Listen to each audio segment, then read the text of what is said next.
My earliest memories aren't of bedtime stories or family picnics, they're of screaming matches and slammed doors. I'm Elsie, and for the first 8 years of my life, I watched my parents' marriage crumble one fight at a time. Dad always found something wrong with everything Mom did. The dinner was too salty. The laundry wasn't folded right. She spent too much money at the grocery store. She was teaching me bad habits. It didn't matter what she did, it was never good enough for him. "You're completely useless, Sarah," he would shout, his face red with anger. "Can't you do anything right?" I would hide in my room during these fights, pressing my hands against my ears, but their voices always found their way through the walls. After each fight, I'd hear Mom crying in the bathroom, trying to muffle her sobs with running water. The pattern continued year after year. Some days were better than others, but the tension was always there, like a storm waiting to break. Dad worked as a successful corporate lawyer, and he wielded his professional authority at home like a weapon. Mom was a stay-at-home mother who had given up her teaching career when I was born, something Dad never let her forget. "I provide everything for this family," he'd remind her during their arguments. "The least you could do is run a proper household." My 8th birthday was surprisingly peaceful. Dad even smiled a few times, and Mom made my favorite chocolate cake. Looking back now, I realize Mom must have already made her decision by then. The next morning, she was gone. No note, no goodbye, no explanation. Just empty drawers and a half-empty closet. Dad went ballistic, calling everyone we knew, hiring private investigators, but she had vanished completely. When the divorce proceedings started, she didn't show up to court. The judge granted Dad full custody and terminated her parental rights. I remember sitting in that courtroom, wearing the blue dress Mom had bought me just a month before, wondering if she would suddenly appear and explain everything. But she never did. Dad gripped my hand so tightly it hurt as we left the courthouse. "She's a traitor," he spat, his jaw clenched. "We don't need her. We never needed her. But I did need her. I needed my mom to protect me from Dad's temper, to braid my hair in the mornings, to tell me everything would be okay. Instead, I was left alone with a father whose anger now had no other target but me. That's when Dad decided to hire a nanny. "I can't work and take care of a child," he announced one evening. "We need help around here." Enter Maria Chen, young, pretty, and at first, seemingly perfect. She was 26, had a degree in early childhood education, and made the best chocolate chip cookies I'd ever tasted. When she started working for us, I thought things might finally get better. At first, I didn't understand what was happening. Dad and Maria would exchange these weird little smiles when they thought I wasn't looking. Sometimes I'd walk into a room and they'd suddenly stop talking, like teenagers caught passing notes in class. Maria started staying later and later after Dad got home from work, and they'd sit in the kitchen talking in low voices. One evening in October, about 6 months after Maria started working for us, Dad called me into his study. Maria was there too, standing next to his desk with this huge smile on her face. "Elsie," Dad said, actually looking happy for the first time since Mom left, "I have something important to tell you. Maria and I are getting married." I remember feeling relieved, honestly. Maria had been so good to me. She helped me with my homework, made my favorite pasta dishes, and never yelled like Dad did. When I had nightmares, she'd sit with me and tell me stories until I fell back asleep. Maybe this was our chance at being a real family again. "That's great," I said, and I meant it. Maria hugged me, and her perfume smelled like vanilla and flowers. "We'll be so happy together," she promised. "You'll see." The wedding was small but elegant. I was the flower girl, wearing a pink dress that Maria helped me pick out. She looked beautiful in her white gown, and Dad couldn't stop smiling. That was the last day I saw the Maria I knew. It started small. The day after they got back from their honeymoon, I left my backpack in the living room like I always did. Maria walked in, saw it, and her whole face changed. "Pick that up immediately," she snapped. "This isn't a pigsty." I was shocked. Maria had never spoken to me like that before. But that was just the beginning. Suddenly, everything I did was wrong. My bed wasn't made properly. I was too loud when I walked. I didn't say please and thank you enough times.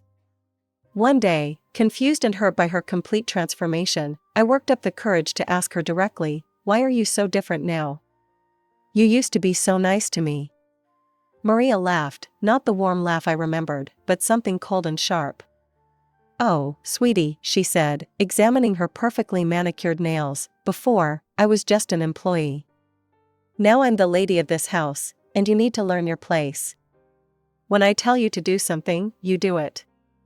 No questions asked."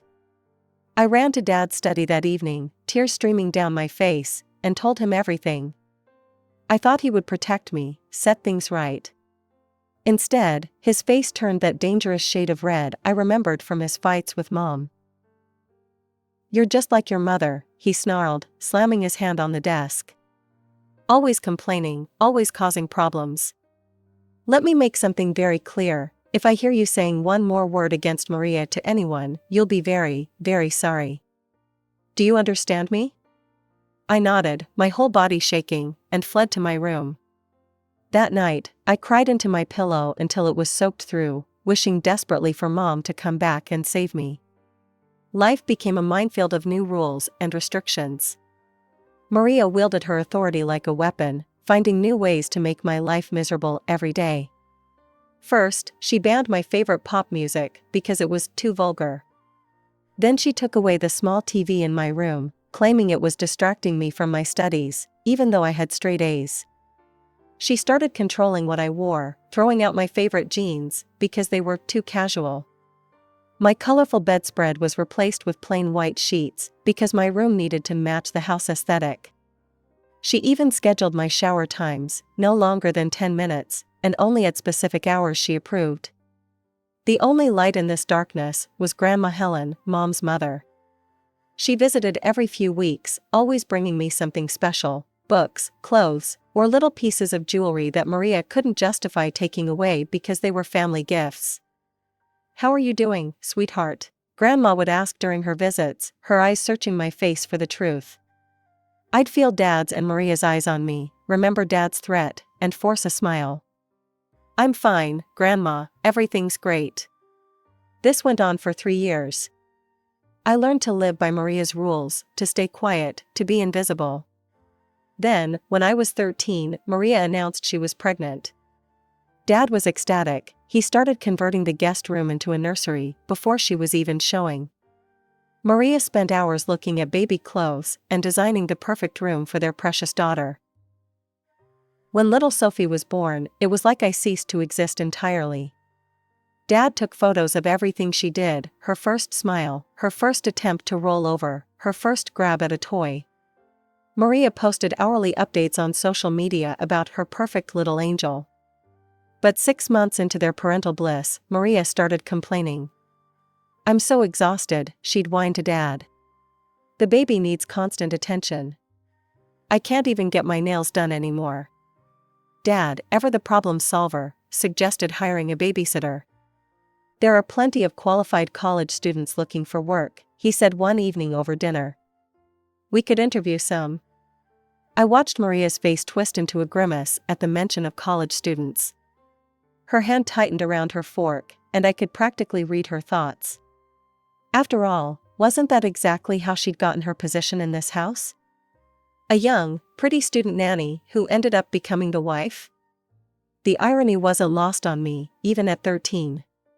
"Absolutely not," Maria cut him off, her fork clattering against her plate. Her eyes narrowed as she looked at me across the table. "We don't need to hire anyone. We have a perfectly capable babysitter right here." Dad followed her gaze and nodded slowly. "You're right. Elsie can help out with Sophie. It'll be good for her to learn some responsibility." What started as helping out quickly turned into full-time, unpaid childcare. Every day after school, Maria would be waiting by the door, Sophie already in her arms. The moment I stepped inside, she'd practically throw the baby at me. "She's been fed, but she'll need changing soon," Maria would say, already grabbing her designer purse. "I have an appointment at the salon," or "I'm meeting the girls for coffee," or whatever excuse she had that day. I loved Sophie. She was an innocent baby who didn't deserve to be caught in the middle of all this. But I was 14, trying to maintain my grades while essentially becoming a full-time nanny. Instead of doing my algebra homework, I was warming bottles and making baby food. Rather than working on my history project, I was changing diapers and singing lullabies.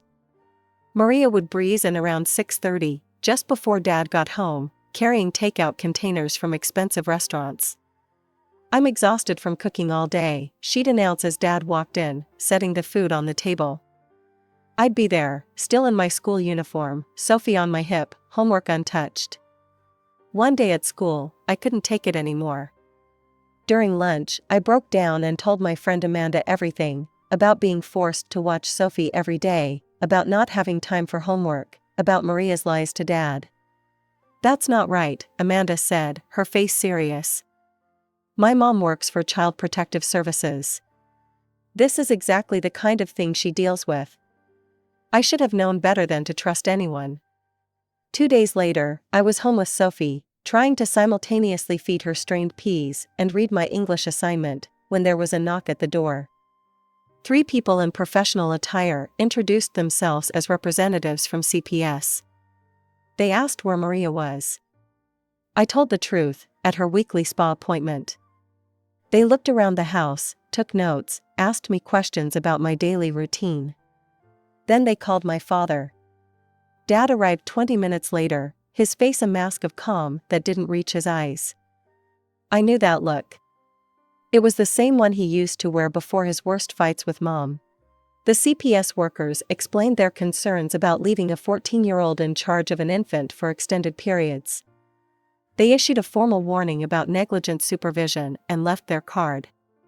The moment their car pulled away, Dad exploded. "You treacherous little snake," he roared, his face purple with rage. "Just like your mother, always trying to destroy this family. Do you have any idea what you've done?" "I didn't mean to," I started, but he cut me off. "Shut up. You're exactly like her, a traitor. You betrayed this family, betrayed Maria's trust." Maria came home then, her hair freshly styled, nails gleaming. Dad told her everything, but remarkably, his anger never touched her. Instead, she burst into tears, claiming I was trying to ruin her life, that I was jealous of her relationship with Sophie, that I was ungrateful for everything they'd done for me. "Go to your room," Dad bellowed. "No phone, no computer, no leaving the house except for school for the next month. And if you ever pull something like this again." He didn't finish the threat. He didn't need to. A week after the CPS incident, I waited until Dad and Maria were asleep, then crept downstairs with my phone that they'd forgotten to take away. My hands were shaking as I dialed Grandma Helen's number. "Grandma?" I whispered when she answered. "I need help." My voice broke as I told her everything, the forced babysitting, the neglect, Dad's rage, the punishment. She listened quietly, only occasionally making soft sounds of distress. "I'll be there tomorrow morning," she said firmly. "Pack a bag, sweetheart, just in case." True to her word, Grandma Helen arrived at 9 a.m. sharp the next day. She wasn't her usual diplomatic self. She stormed into the house like an avenging angel, her normally perfect hair slightly disheveled, her eyes blazing. "I've watched this situation long enough," she announced to Dad and Maria in our living room. "I know everything, how you've turned my granddaughter into an unpaid servant, how you've been neglecting her education, how you punish her for speaking the truth." Dad started to protest, but Grandma cut him off. "I'm taking Elsie to live with me.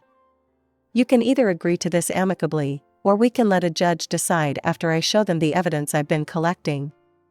"You can't just take her," Dad spluttered, but I noticed Maria's expression shift. She touched Dad's arm gently. "Maybe," she said softly, "maybe it would be better for everyone. We could focus on Sophie, and Elsie would have more opportunities with Helen." I could see the wheels turning in Dad's head as Maria continued to whisper persuasively in his ear. Within an hour, he agreed to let me go. Grandma's house, or rather, mansion, was like something out of a dream.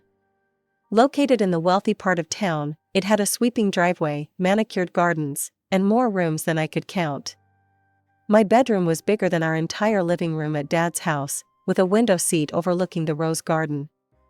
"This is your home now," Grandma said, helping me unpack. "You can decorate it however you like." I transferred to Winchester Prep, where I quickly made real friends for the first time in years. No one there knew my history, and I could just be myself, not the unwanted stepdaughter, not the unpaid babysitter, just Elsie.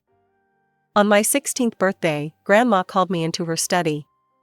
She was sitting behind her antique desk, looking more serious than usual. "I've set up a college fund for you," she announced. "It should cover tuition at any university you choose, Harvard, Yale, Stanford, wherever you want to go." That night, I stayed up late studying for my AP biology test. For the first time in my life, I wasn't just studying to escape my reality, I was studying for my future. I found the photo album by accident while helping Grandma reorganize her office a month after the conversation about college. It was leather-bound, tucked away on a high shelf, behind some financial records. When I opened it, my mother's face stared back at me, younger, happier, in pictures I'd never seen before. My heart started racing as I flipped through the pages. There she was at my age, then at her high school graduation, then at what looked like her college years. She looked so much like me, it was startling. The same dark hair, the same smile, even the same way of tilting her head in photos. "Grandma," I called out, my voice trembling with sudden hope. "Look what I found." Grandma came into the office and froze when she saw what I was holding. "We should contact her," I said, the words tumbling out before I could stop them. "Now that I'm living with you, Dad can't stop her from seeing me anymore. She doesn't have to be afraid of him. We could." "Elsie," Grandma interrupted softly, and something in her tone made my stomach drop. "There's something you need to know." She walked to her desk and opened her laptop, clicking through folders until she found what she was looking for. "I should have told you this sooner, but I was trying to protect you." "Protect me from what?" Grandma took a deep breath. "The day after your mother left, I emailed her. I knew where she was, she'd contacted me briefly before leaving. I told her she needed to come back for you, that she couldn't leave you with your father. I promised to help her financially, to support both of you, to do whatever was necessary to keep you both safe." My hands were shaking now. What did she say?" Instead of answering, Grandma turned the laptop toward me. The email was dated one day after Mom left, and it was short. "Mom, don't contact me about Elsie again. I don't want her. I never have. I never loved her, she was just a chain keeping me tied to that house, to that life. I don't care what happens to her. She's Robert's problem now. Sarah." The words blurred as tears filled my eyes. I read it again, and again, trying to make them say something different. But they remained the same, cold, cruel, final. "I saved it," Grandma said quietly. "I thought someday you might need to know the truth." I closed the photo album slowly, my mother's smiling face suddenly seeming like a mockery. All these years, I'd imagined her forced away by Dad's cruelty, too afraid to contact me, perhaps watching me from afar and loving me in secret. But the truth was simpler and far more brutal, she'd never wanted me at all. The next 2 years were the happiest of my life. I got accepted to Princeton with a perfect GPA and spent my weekdays immersed in my studies, making new friends, and building a life for myself. Every weekend, I'd call Grandma Helen, and during holidays and vacations, I'd return home to her. "Tell me everything," she'd say as we shared tea in her garden, and I'd talk for hours about my classes, my friends, my dreams for the future. Then, halfway through my sophomore year, Grandma got sick. It started with what seemed like a simple cold, but quickly turned into something much worse. The doctors discovered stage 4 lung cancer, already spread throughout her body. They gave her 6 months. She fought hard, never losing her dignity or her sharp wit, but the doctors were right. I spent that summer break by her bedside, watching her slip away. She died on a quiet Tuesday morning in August, holding my hand and telling me how proud she was of me. The funeral was well attended. Grandma Helen had been a pillar of the community, and people came from all over to pay their respects. Business associates, charity board members, friends from her social clubs, distant relatives I barely knew, they all came to say goodbye. But 3 people were conspicuously absent: my mother, my father, and Maria. Not that I expected them to come, but their absence felt like one final confirmation of how completely they'd cut themselves out of our lives. 2 weeks after the funeral, I received a call from Mr. Patterson, Grandma's notary, asking me to come to his office for the reading of the will. When I arrived, I found someone I hadn't seen in over a decade: my mother. She was with a man who looked about 5 years younger than her, dressed in an expensive but ill-fitting suit. She barely glanced at me when I walked in, though I caught her checking her watch repeatedly as she urged Mr. Patterson to get on with it. The reading itself was brief but devastating, at least for her. Grandma had left me her house, all her jewelry, and the bulk of her fortune, $700,000. My mother received $100,000 and nothing else. This can't be right, my mother burst out, her composure finally cracking. Tears streamed down her face, smearing her perfect makeup. I'm her daughter. I have debts to pay. I need that money.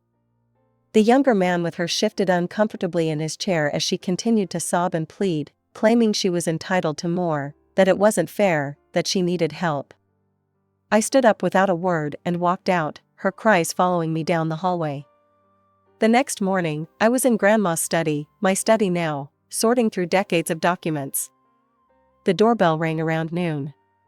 When I opened the door, my mother stood there, wearing a different designer outfit than yesterday, but the same desperate expression. She walked past me into the foyer, her eyes drinking in every detail of the house. Oh, it's exactly as I remember it. I grew up here, you know. That chip in the marble by the stairs? That's from when I was 7 and dropped my roller skates. Why are you here? I asked, closing the door but not moving from it. She ran her hand along the banister. I miss this place, miss you. We have so much catching up to do, don't you think? Mother and daughter, finally reunited. I almost laughed at the absurdity of it. 12 years. It took you 12 years to miss me? I know I made mistakes, she said, her voice taking on a pleading tone. I was young, trapped in a horrible marriage with your father. I wasn't thinking clearly. She moved into the living room, settling onto the couch as if she belonged there. Actually, sweetie, I was hoping we could help each other out. I'm in a bit of a financial bind right now, and this house is so big for just one person. No, I said firmly. You can't live here. Not now, not ever. Her face changed then, the mask of maternal affection slipping. I'm your mother, Elsie, you can't just throw me out on the street. I gave birth to you. And then you abandoned me, I replied, my voice steady. You left me with a father you knew was toxic. You never called, never wrote, never checked if I was okay. She paled slightly but recovered quickly. You don't understand how complicated adult relationships are. If you turn your back on me now, I'll make sure everyone knows what a cruel, heartless daughter you are. I'll tell them how you're leaving your own mother homeless. I walked to the study, retrieved my laptop, and returned. Go ahead, tell everyone. And I'll show them this. I opened the saved email, the one Grandma had kept all these years. I don't want her. I never have. I never loved her, I read aloud.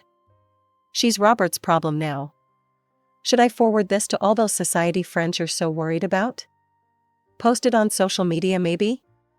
The color drained from her face completely. She stood up, grabbing her designer purse. You're just like your father, cruel and manipulative. No, I said calmly. I'm like my grandmother, I see through your act, and I keep receipts. She fled the house in a rage, the door slamming behind her. That was 6 months ago. I'm graduating from Princeton next month, with honors in business administration. I've already accepted a job offer at a consulting firm in town, and in July, I'll move back into Grandma's house permanently. My house now.